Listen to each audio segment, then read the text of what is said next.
That's right, folks. You looking at the same thing I'm looking at. The exact same thing. Morant reportedly brought a gun on the team plane. Could be suspended for 50 games. Now, I have a feeling this is not a new story. In my personal opinion, I think the Memphis Grizzlies, has been covering up a lot of the things Morant has been doing. A lot of the things his friends, his homies, his inner circle, people he hanging out with. I have a feeling that they've been covering up a lot of things because of how much talent this young man has. But we're going to call a spade a spade. If he's willing to throw his career away, we can't overlook the cause of it and why it's going on. He's an enabler. Well, the people around him are enablers. They are yes men. And it's to the detriment of Ja. If any of these accusations are true, we don't know. But we do know he's already been suspended for 2 games. Now, of course, they have a lot of this cute language like, oh, he's going to be away from the team for 2 games and stuff like that. It's the politically correct, nice way of saying, we suspended him for 2 games. Why? Because of some nonsense he may have engaged in. But let's read some of this, because this article is by Orlando Silva. He just posted this a couple hours, about 3 hours ago. Morant became the hottest topic in the NBA in the past 24 hours, staring in an incredible moment, flashing a gun on Instagram Live.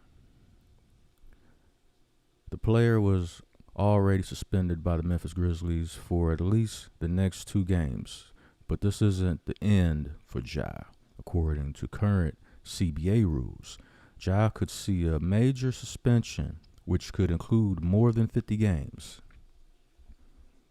We're going to see this tweet by Bobby Marks. Not sure who that is, but we will see how Morant situation develops. There are likely legal consequences because he is an out-of-state resident viewed in possession of a gun. That's true. States have their different laws and stuff. So we can read some of this according to the law in the CBA. Related entity. And whenever a player is traveling on any NBA-related business, whether on behalf of the player's team, the NBA, or any league-related entity, such players shall not possess a firearm of any kind or any other deadly weapon. For purposes of the foregoing, a facility or venue includes, but is not limited to, an arena, a practice facility, a team or league office or facility, an all-star or NBA playoff venue, and the site of a promotional or charitable appearance. Now, they don't specifically say team flight, but this is a private entity. It's a private company. The NBA is a private company. The individual teams within the entity of the NBA are private companies, businesses also. So they can make their own guidelines and rules. So it's not like, so people saying, oh, well, the gun's legal, or you can't have a gun anymore. That's besides the point. You're dealing with a private company. the private company makes its own rules for the people that are governed under them. In this case, the Memphis Grizzlies, and Ja Morant being the player, the employee being governed under the Memphis Grizzlies, the private company. So it doesn't matter what the laws are or are not in any given state. He's violating the rules of that private company of which he's an employee of. See, what a lot of people seem to forget, because these guys are multimillionaires, and they're famous, and you know who they are. Their faces is plastered all over the place. They have multi-million-dollar endorsements all over the place. Well, these guys are still employees of the team that drafted them or traded for them or signed them. So you still have to go by that team's rules, that business's rules, regardless of what the gun laws are in any given state that you're in. Let's read the rest of this. Section B. At the commencement of each season, and if the player owns or possesses any firearm, the player will provide the team with proof that the player possesses a license or registration as required by law for any such firearm. Each player is also required to provide the team with proof of any modifications or additions made on this information during the season. Section C. Any violation of Section 9A or Section 9B above shall be considered conduct prejudicial to I always have a hard time with that word.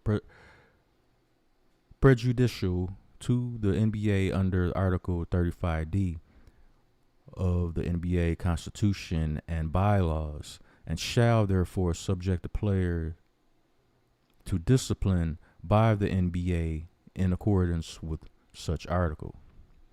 See, the NBA got that covered. Not to mention, it's a private entity. It's a private company. I mean, it's publicly.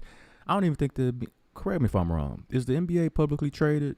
You can't buy stocks in the NBA, can you?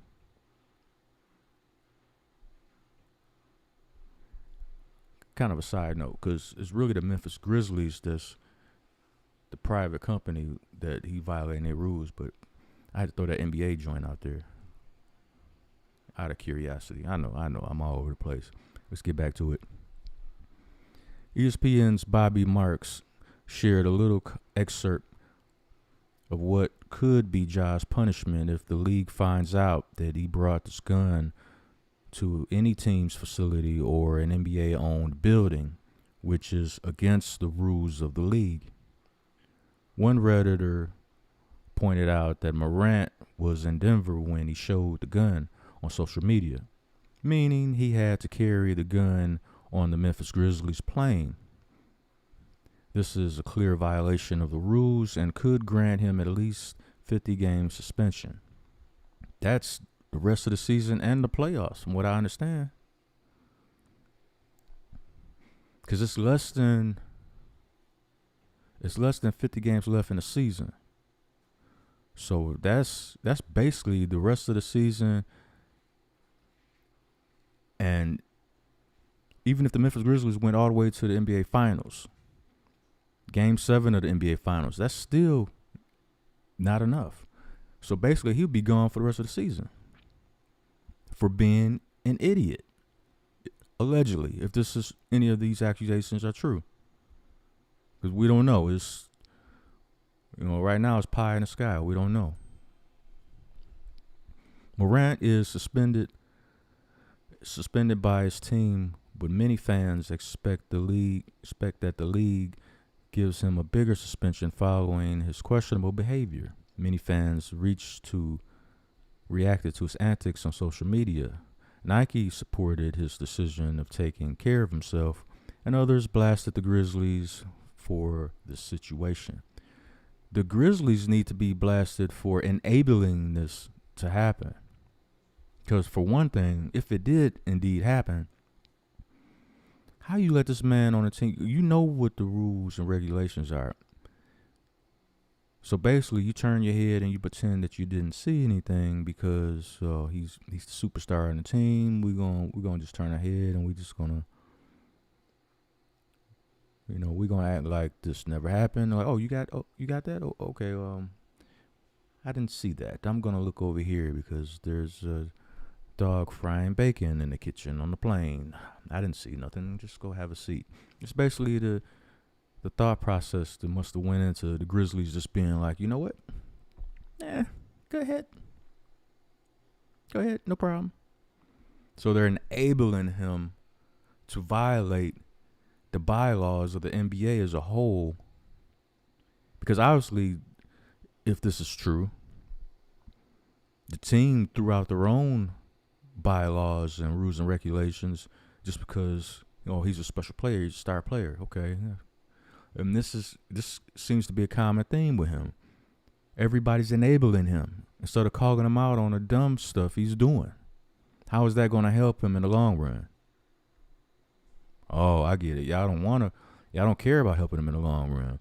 Y'all just going to squeeze as much juice out of this turnip as you can and then throw him to the streets when you're done with him after he's wrecked his life for continuously making bad decisions as an adult. And don't blame it on his father, his mother, none of that. This is on him. He's a grown-ass man. And the problem with a lot of young men, especially in the black community, where they get out here, they get famous, they get all this money, and they start walking around thinking they Scarface. So nobody can touch me. I can do what I want. Scarface was a movie, you idiot. It wasn't real. Robert De Niro still walking around.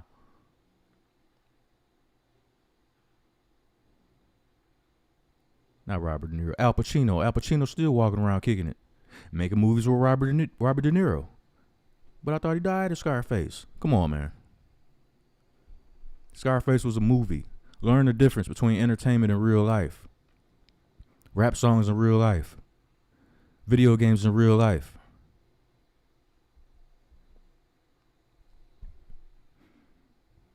And I partake in all that as far as rap, video games, movies, and stuff like that.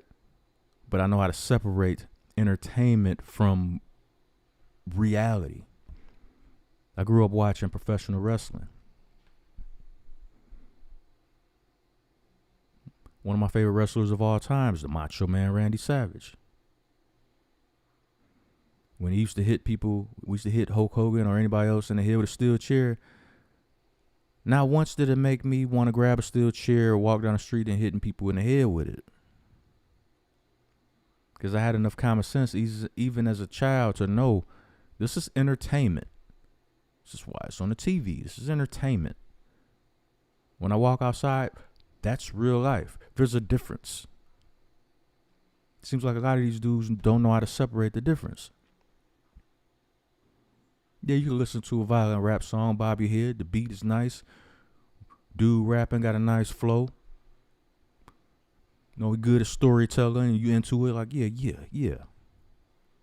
But when the song goes off, the song goes off. Period. You don't you don't live the song when it's not playing. If you got any kind of common sense, you're not going to go out and do the stuff that they saying in these songs. They're painting a picture in a poetic way with a nice beat. That's all that it is.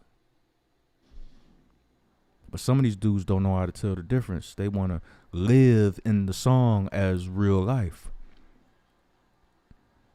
And then when you wind up in the courtroom in front of the judge, thinking to yourself, oh, where did I go wrong? How did this happen to me? Stupidity grabbed you by the ankles and drug you down in a manhole because you wasn't paying attention. You let Chud get you. Anyway, had to go on a rant for a minute. This guy, and dude was one of my favorite upcoming bright stars in the NBA before all the mouthing and all that, the jibber jabber, which the whole team was guilty of because they following the lead of this idiot. And if he going out doing stupid stuff, how long before some of his teammates start going out doing stupid stuff? This is the leader of the team.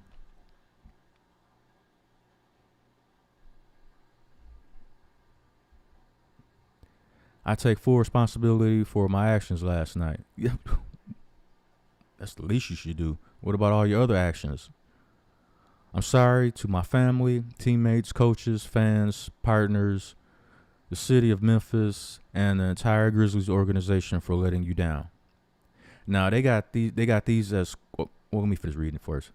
I'm going to take some time away to get help and work on better methods of dealing with stress and my overall well-being. They got this in quotation. So obviously this is a quote from him. So he's basically admitting it. He's admitting it. This is my first time reading this whole article all the way through. I saw the title at the top and was like, what did this dude do now? Because the date is today. This article was posted not too long ago, a few hours ago.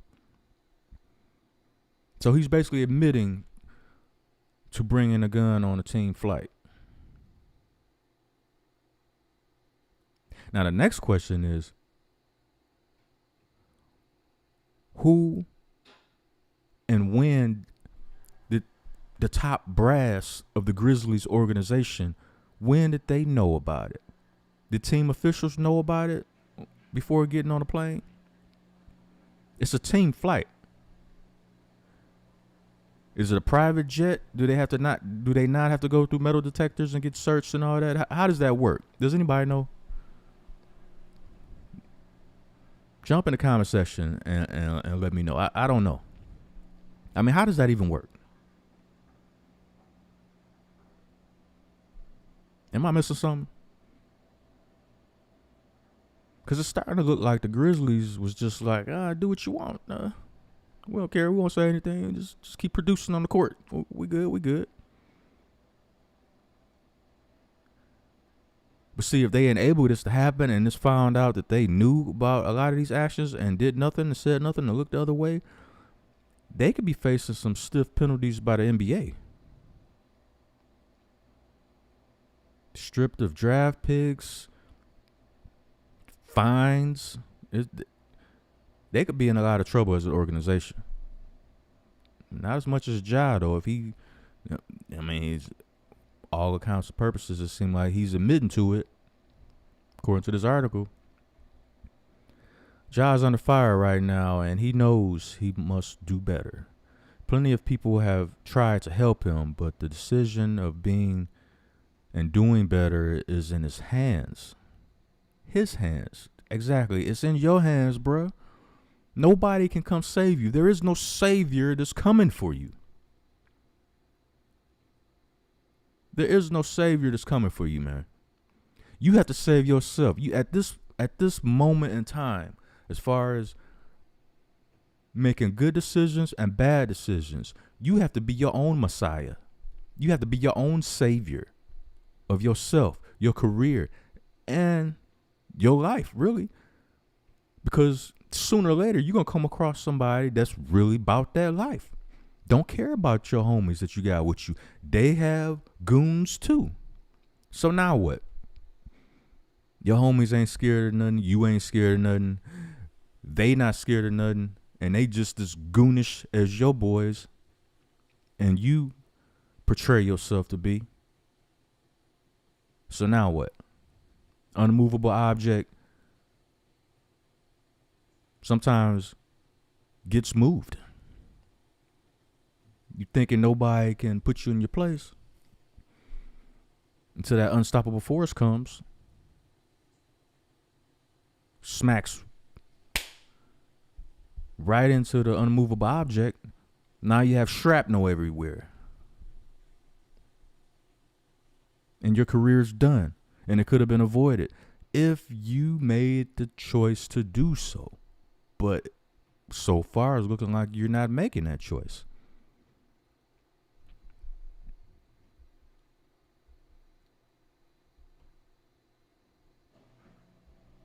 This is crazy.